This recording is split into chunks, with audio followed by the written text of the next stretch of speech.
నేనంటే ఎంత ఇష్టం నిజంగా నాకు ఈరోజు చెప్పేదాకా నిజంగా నాకు తెలియదు.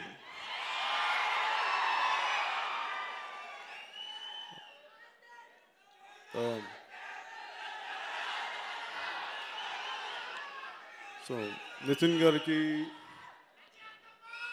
ఆయన చాలా మనస్ఫూర్తిగా ఈ సినిమా చాలా గొప్ప విజయం సాధించాలని, ఆయనకి చాలా మంచి పేరు తేవాలని మనస్ఫూర్తిగా కోరుకున్నాను.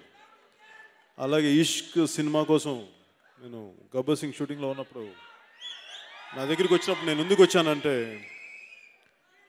ఎప్పుడు మనకి అంటే తను రాగానే నాకెందుకు దగ్గరికి చాలా ప్రేమగా నా తమ్ముళ్ళలాగా అనిపించాడు నితిన్ చూడగా.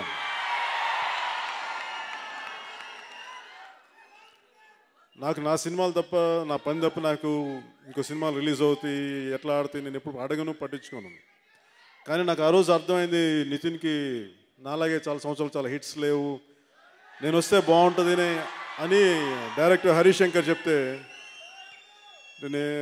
నేను వస్తే అంటే నాకు అర్థం కాదు, నేను రావాలా అన్నాను. వస్తే బాగుంటుంది అంటే నాకు తను చూడగానే ఏదో ఒక నా తమ్ముళ్ళలాగా అనిపించాడు. తమ్ముడికి ఇబ్బంది ఉంటే ధైర్యం ఇవ్వడానికి వస్తాం కదా, అంతే వచ్చాను, అంత మనస్ఫూర్తిగా వచ్చాను.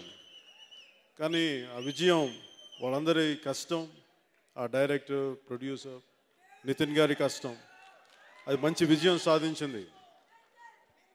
అలాగే ఈ సినిమా కూడా మరింత గొప్ప విజయం సాధించాలని, నితిన్ గారికి మంచి పేరు సంపాదించాలని, మీ అందరి ఆశీస్సులతోటి ఆయన మరింత ఉన్నత స్థాయికి వెళ్ళాలని,